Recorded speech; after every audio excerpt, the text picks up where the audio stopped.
जय हिंद साथियों, नमस्कार। ट्रिपल सी लक्ष्य बैच की आज चौथी क्लास है, जहां पर ट्रिपल सी एग्जाम के लिए मोस्ट इंपॉर्टेंट क्वेश्चन हम डिस्कस करेंगे। दोस्तों, ट्रिपल सी लक्ष्य बैच का एकमात्र उद्देश्य आप सभी को ट्रिपल सी एग्जाम में टॉप कराना है। तो जिनका भी ट्रिपल सी का एग्जाम नवंबर दिसंबर 2021 में है, वो हर शाम 7:30 बजे ट्रिपल सी के इस लक्ष्य बैच को ज्वाइन कर लें।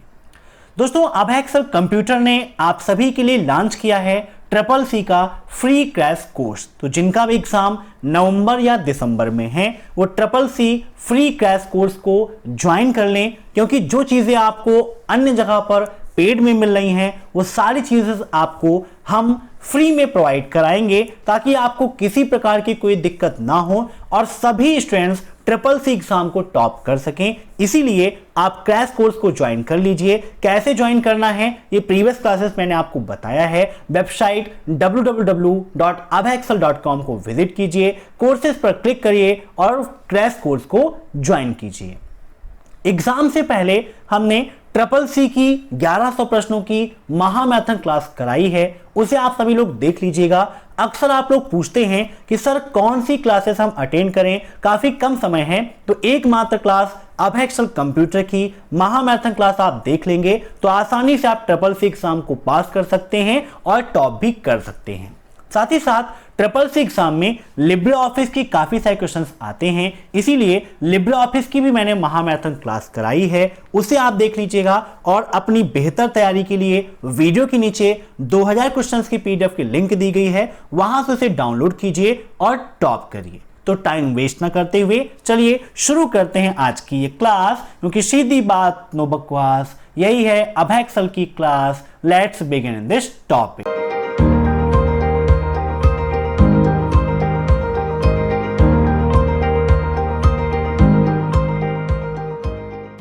पहला प्रश्न है आज का आपका, बैच प्रोसेसिंग ऑपरेटिंग सिस्टम के लिए कौन सी शेड्यूलिंग पॉलिसी का उपयोग किया जाता है? First come first serve, shortest job first, या फिर प्राथमिकता आधारित या राउंड रॉबिन? इन सभी प्रश्नों को आप मॉक टेस्ट के रूप में लेते रहिए और कमेंट बॉक्स में आंसर देते रहिए। वीडियो के लास्ट में आप जरूर बताइएगा कि आपके कितने क्वेश्चन सही हुए हैं। यहां पर बात की गई है बैच प्रोसेसिंग ऑपरेटिंग सिस्टम की। जब ऑपरेटिंग सिस्टम मैंने पढ़ाया था तो ये चीजें आपको बताई थी। ट्रिपल सी क्रैश कोर्स में आपको ऑपरेटिंग सिस्टम का पूरा पैकेज मिलेगा, चैप्टर 2 में आप पढ़ लीजिएगा। जैसे आप सभी लोग अपने स्कूल में, कॉलेज में पढ़ते हैं या ट्यूशन में पढ़ते हैं, तो वहां पर आपका बैच बना होता है और बैच में एक तरह के ही बच्चे होते हैं। वैसे ही ऑपरेटिंग सिस्टम में पहला ऑपरेटिंग सिस्टम था single stream batch processing operating system. तो ट्रिपल सी एग्जाम में क्वेश्चन में पूछा जाता है कि पहला ऑपरेटिंग सिस्टम कौन सा था, तो single stream batch processing operating system था, जहां पर एक प्रकार के जो कार्य हैं उनका बैच बनाकर प्रोसेसिंग कराई जाती थी। तो यहां पर इसका राइट आंसर हो जाएगा पहले आओ पहले पाओ, first come first serve. Option first is right. Means जो एक तरीके का काम होता था उसको एक बैच में कन्वर्ट कर लिया जाता था और फिर उसकी प्रोसेसिंग को कराया जाता था। अब नेक्स्ट, बिना किसी थकान या त्रुटि के लगातार कार्य करना कंप्यूटर की किस विशेषता को दर्शाता है? स्पीड, डिलीजेंस, नो आईक्यू, या फिर इनमें से कोई नहीं? कंप्यूटर की विशेषताएं आप सभी लोगों को पता है, वर्तमान समय हर क्षेत्र में लगभग कंप्यूटर का उपयोग हो रहा है। जब आप कोई कार्य करते हैं तो किसी कार्य को करने के बाद आप थक जाते हैं, ऊब जाते हैं, लेकिन कंप्यूटर बिना रुके, बिना थके, बिना ऊबे लगातार कार्य करता रहता है और कंप्यूटर का यह गुण कहलाता है डिलीजेंस। ट्रिपल सी एग्जाम में एक क्वेश्चन यह पूछाता है कि कंप्यूटर बिना ऊबे लगातार कार्य करता है, यह गुण क्या कहलाता है? तो डिलीजेंस कहलाता है। बिना रुके काम करता है, यह भी डिलीजेंस है, तो ये उसकी विशेषता है। अब नेक्स्ट, IMAP प्रोटोकॉल के लिए पोर्ट संख्या कितनी है? IMAP internet message access protocol बताइए किस पोर्ट पर IMAP कार्य करता है। IMAP का कार्य क्या होता है, मैसेज को एक्सेस करना, जो POP3 का उत्तराधिकारी प्रोटोकॉल है। तो यहां पर इसका राइट आंसर हो जाएगा 143, ऑप्शन सेकेंड इज राइट। अब नेक्स्ट, एक निवासी अपने आधार की स्थिति जानने के लिए 51969 पर SMS कर सकता है। बताइए क्या कोई निवासी अपने आधार की स्थिति जानना चाहता है कि उसका आधार कार्ड बना है, नहीं बना है, या उसने कोई चेंजिंग करवाई है, उसको मॉडिफाई करवाया है, करेक्शन करवाया है, तो अपडेट हुआ है या फिर नहीं हुआ है, इन सभी चीज़ों के बारे में जानकारी प्राप्त करना है तो 51969 पर SMS कर सकता है अपने रजिस्टर्ड मोबाइल नंबर के द्वारा, वहां से उसको पता चल जाएगा। बिल्कुल सही है, ऑप्शन सेकेंड इज राइट। अब नेक्स्ट, सिस्टम ऑपरेशन के लिए एक बड़ी सुरक्षा समस्या क्या है। बताइए what is a major security problem for system operation. सत्यापन की समस्या, लॉगिन एरर, सिक्योरिटी, या फिर इनमें से कोई नहीं। तो यहां पर इसका राइट आंसर हो जाएगा ऑप्शन फर्स्ट, सत्यापन की समस्या बड़ी सुरक्षा समस्या के अंतर्गत आती है। अब नेक्स्ट, लिब्रे ऑफिस कैल्क में निम्न में से कौन सा एक सेल का वैध पता नहीं है। Which one of the following is not a valid cell address in LibreOffice Calc. बताइए क्या होगा इसका right answer. LibreOffice Calc में कोई भी सेल है, सेल का जो एड्रेस है वो कॉलम नंबर और रो नंबर से मिलकर बना होता है। लिब्रे ऑफिस कैल्क में टोटल रो होती हैं 10,48,576 और टोटल कॉलम होते हैं 1024। यहां पर देखिए लिब्रे ऑफिस कैल्क ओपन है। जैसे हमने इस सेल पर क्लिक किया, जूम कर देते हैं, तो किस कॉलम में है, सी में है, और किस रो में है, C3 में है ना। 3 में है तो इसका एड्रेस क्या हो गया, C3। यहां पर कर्सर रखा, B में है, 4 में है तो B4 मीन्स कॉलम नंबर पहले फिर रो नंबर। अब यहां पर ऑप्शंस को अगर हम देखें तो यहां पर ये ऑप्शन है जहां पर रो नंबर पहले है और कॉलम नंबर बाद में है, तो ये आपका वैलिड नहीं है। Option first is right. अब नेक्स्ट, निम्नलिखित में से किसे POS का उपयोग करके ट्रैक नहीं किया जा सकता। POS का मतलब होता है point of sale. SSC exam में पूछा भी जाता है कि POS का फुल फॉर्म क्या है, तो इसका फुल फॉर्म होता है पॉइंट ऑफ सेल। प्रमोशंस में, मूल्य निर्धारण में, सूची परिवर्तन में या ग्रॉस रेवेन्यू सकल राजस्व में POS का उपयोग नहीं करते हैं। POS का उपयोग बैंकिंग के अंतर्गत हार्डवेयर और सॉफ्टवेयर दोनों में किया जाता है। यहां पर इसका राइट आंसर हो जाएगा प्रमोशन, अर्थात प्रोन्नति के लिए हम POS का उपयोग नहीं करते हैं। ठीक है ना, ऑप्शन फर्स्ट इज राइट। अब नेक्स्ट, ब्लॉकचेन के प्रत्येक नोड या प्रतिभागी के पास ब्लॉकचेन डेटा की एक प्रति है, उनकी सभी लेन देन डेटा तक पहुंच है।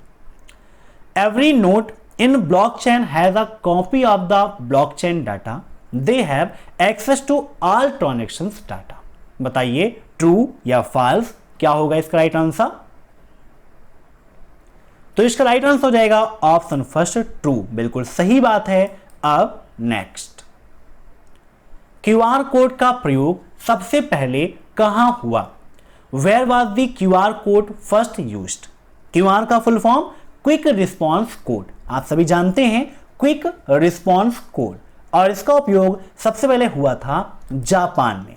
जापान में टोयोटा नामक कंपनी में सबसे पहले QR कोड का उपयोग हुआ था। अब एग्जाम में क्वेश्चन पूछा सकता है कि किस कंपनी में सबसे पहले QR कोड का उपयोग हुआ, तो टोयोटा नामक कंपनी में हुआ था। अब नेक्स्ट, विंडोज 10 में सेटिंग के कौन से विकल्प एप्लीकेशन को अनइंस्टॉल करते हैं। मीन्स विंडोज 10 के अंतर्गत अगर आप किसी एप्लीकेशन को अनइंस्टॉल करना चाहते हैं तो उसके लिए किसका उपयोग करेंगे, सिस्टम, एप्स, अकाउंट्स या फिर डिवाइसेस का। बताइए क्या होगा इसका राइट आंसर। तो यहां पर इसका राइट आंसर हो जाएगा ऑप्शन सेकंड, एप्स का उपयोग हम इस कार्य के लिए करते हैं। अब next, what is smart factory? Smart factory क्या है? कारखाने और लॉजिक सिस्टम जो मानव बातचीत के बिना खुद को संचालित और व्यवस्थित करें। मनुष्य के दिशा निर्देश पर मशीनें काम करती रहें। मशीन को मशीन के द्वारा ऑपरेट करना, या इनमें से कोई नहीं। तो बताइए स्मार्ट फैक्ट्री क्या है?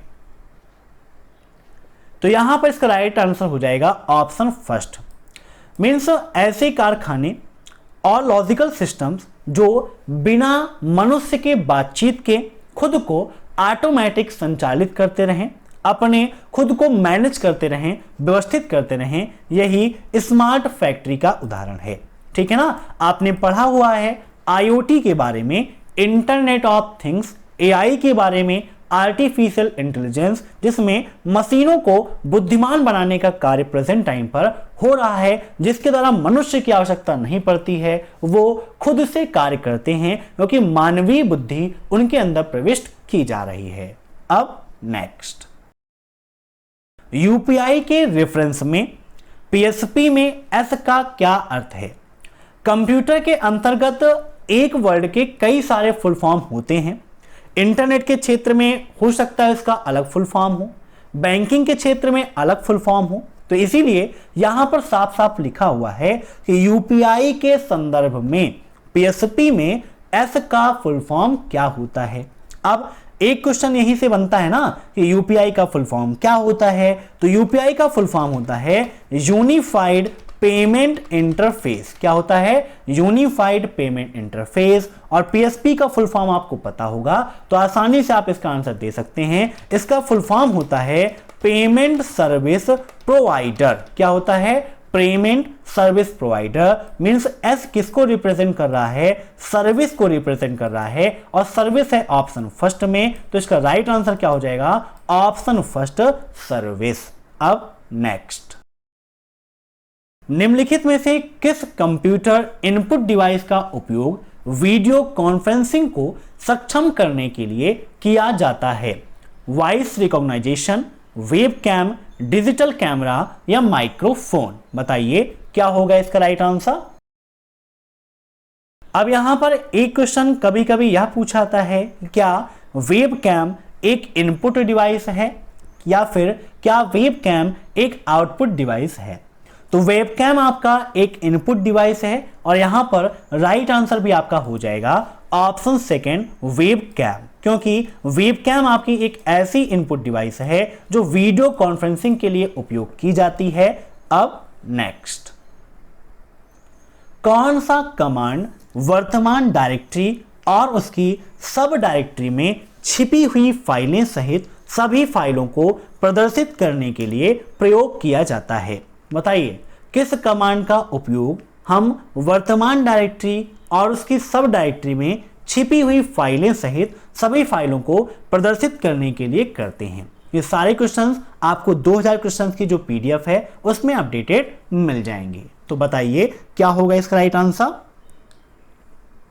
तो यहां पर इसका राइट आंसर हो जाएगा ऑप्शन बी, इज AR। इस कमांड का उपयोग हम डायरेक्टरी और उसकी सब डायरेक्टरी में हिडन फाइलों सहित सभी फाइलें, मींस जितनी भी फाइलें हैं सभी को शो करने के लिए करते हैं। अब नेक्स्ट, आधार सीडिंग का क्या अभिप्राय है? आधार को बैंक खाते से जोड़ना, आधार की नकल प्रति जारी करना, आधार का अंतरण, या इनमें से कोई नहीं? आधार सीडिंग, इसका राइट आंसर हो जाएगा ऑप्शन फर्स्ट, आधार को बैंक खाते से जोड़ना। CCC एग्जाम में एक क्वेश्चन इससे संबंधित यह पूछा जाता है कि आधार सीडिंग की स्थिति जानने के लिए किसका उपयोग करते हैं? तो आधार सीडिंग की स्थिति जानने के लिए QSAM सर्विस का उपयोग करते हैं। अब एक क्वेश्चन यहीं से CCC एग्जाम में और बनता है कि QSAM का फुल फॉर्म क्या है? तो इसका फुल फॉर्म होता है query service on Aadhaar mapper, या ये चेक करता है कि हमारे बैंक अकाउंट से आधार कार्ड लिंक है या फिर नहीं। अब नेक्स्ट, लिब्रे ऑफिस राइटर में टेबल के इन सेलों को मर्ज करने के लिए एक टेबल के कम से कम 2 आसन्न सेल का चयन किया जाना आवश्यक है। कहने का सीधा सा मतलब यहां पर यह है कि क्या लिब्रे ऑफिस राइटर में टेबल में जब सेलों को हम मर्ज करते हैं तो मर्ज करने के लिए कम से कम 2 सेल का होना जरूरी है। बताइए क्या होगा इसका राइट आंसर। देखिए मर्ज सेल का काम ही होता है 2 या 2 से अधिक सेलों को एक में करना। अब एक सेल है तो खुद एक है, जो डाटा लिखोगे उसी में आएगा, लेकिन जब 2 या 2 से अधिक सेलों को एक में करना हो तो उसके लिए मर्ज सेल का उपयोग करते हैं। तो यहां पर इसका राइट आंसर हो जाएगा ऑप्शन फर्स्ट ट्रू। अब next, what is the full form of EDI. EDI का फुल फॉर्म क्या है। Electronic data interchange, electric data interchange, electronic data information, या फिर इनमें से कोई नहीं। बताइए क्या होगा इसका राइट आंसर। तो ईडीआई का फुल फॉर्म होता है electronic data interchange. Option first is right. अब नेक्स्ट, लिब्रे ऑफिस इंप्रेस में बाय डिफॉल्ट प्रेजेंटेशन नेम क्या होता है। अनटाइटल्ड 1, प्रेजेंटेशन 1, इंप्रेस 1, या नन ऑफ दिस। बताइए क्या होगा इसका राइट आंसर। यहां पर देखिए हम लिब्रे ऑफिस इंप्रेस ओपन कर लेते हैं और यहां पर आपको दिखाते हैं कि बाय डिफॉल्ट में लिब्रे ऑफिस में प्रेजेंटेशन नेम क्या होता है। प्रेजेंटेशन नेम कहां प्रदर्शित होता है, यह क्वेश्चन भी आपके एग्जाम में पूछता है। तो प्रेजेंटेशन नेम आपका टाइटल बार में प्रदर्शित होता है। फाइल का नाम टाइटल बार में ही होता है और यहां पर देखिए लिखा हुआ है अनटाइटल्ड 1 लिब्रे ऑफिस इंप्रेस। यहां पर इसका एक्सटेंशन साथ में नहीं रहता, यह भी आप याद रखिएगा। तो यहां पर इसका राइट आंसर हो जाएगा ऑप्शन फर्स्ट अनटाइटल्ड 1।